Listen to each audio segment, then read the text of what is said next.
What's up everybody, it's Critical, and this is probably going to be one of the last videos I make for modern Yoda shit too, because there's better games coming out and I'm going to make videos for those. But I thought for this video I'll just talk about my opinions on the campaign, Spec Ops, and multiplayer, and this is my favorite mission. It's called Second Son. And as you saw there, you had a cool transition from the Warzone to a clip from Star Trek. And you're just looking at this satellite. It's really difficult to understand what to do because you actually can control the camera. As you saw there, I'm looking at my hands. And this is what happens. You see a giant space alien pissing towards the spacecraft. And Houston's freaking the fuck out, but I can understand that because if I saw alien piss rocketing towards my face, I would probably drink that piss, but with caution, because I am not sure what kind of chemicals that piss can contain. So I can understand where Houston is coming from on this subject. Alright, so as you can see there, the accumulation of piss actually just combusted in space. So now the astronaut here is trying to swim through it, but the force of it is just overwhelming. Now the rest of that mission sucks, so I'm going to move on to Spec Ops. The only reason I even played Spec Ops was for the achievement Star 69, and that was difficult to get. By the time I finally got that fucking achievement, I was sporting a Father of Time beard and my pubic hairs were so long they exceeded the length of my pants. So after I shaved off my beard and left the pubic hairs alone, I tried out the authentic certified Cookie Monster shit multiplayer experience. And I was impressed. They even had guns crafted by aliens like the F-2000.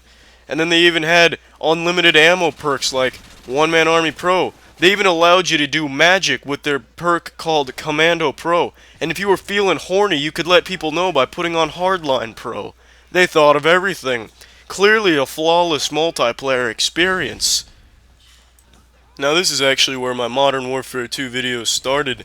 I was playing Ground War just like normal, and I was able to achieve one of the most astounding performances of all time. I had an astronomically high score of 1 in 20 in a Ground War game on Derail, and I knew that from that point on, I had the potential to become one of the best Modern Warfare 2 players of all time.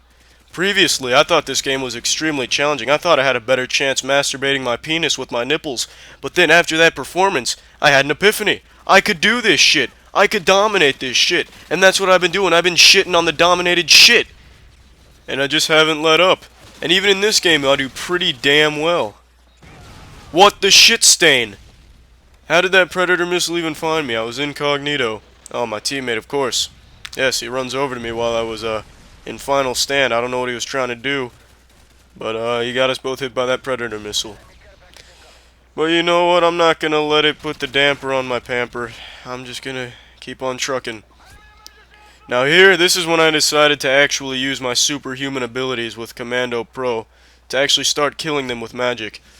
So all I have to do now is click in the right thumbstick from any distance and I can basically kill an enemy, like right here. Lunged across 2 fucking galaxies to get to that guy with the knife. And there's my first kill, and I think I got 6 deaths, 6 or 7, so definitely a pretty good kill-to-death ratio. Oh, and speaking of robotic titties, my kill-to-death ratio is 1.05. Now that is astounding. That's just incredible. That is probably the highest kill-to-death ratio in this game. And the best accolade anyone can ever achieve, and I have achieved numerous times, right here, participant. No kills with at least 1 death. 51 times I've gotten that. That's incredible. And I outdid that shit. I got at least 0 kills with, I think, anywhere from 70 to 75 deaths per game. So I outdid the fuck out of that accolade. In conclusion, I was not a fan of this game, and if I was forced to rate this game between a tornado of shit and shit falling from the sky, I would probably have to go with the tornado of shit, only because that kind of resembled the game's disc a little bit. It's spherical and it's shit. The only difference between the two is the disc has a little hole in the middle, which is actually going to be the only enjoyment any individual can receive from this pile of shit. You can stick genitals right in that little hole, and that's basically the only fun you will ever have in purchasing this very well-known piece of shit. Now that's the end of this video. Remember to rate the video, comment the video, and subscribe if you want to see videos similar to this one. See ya.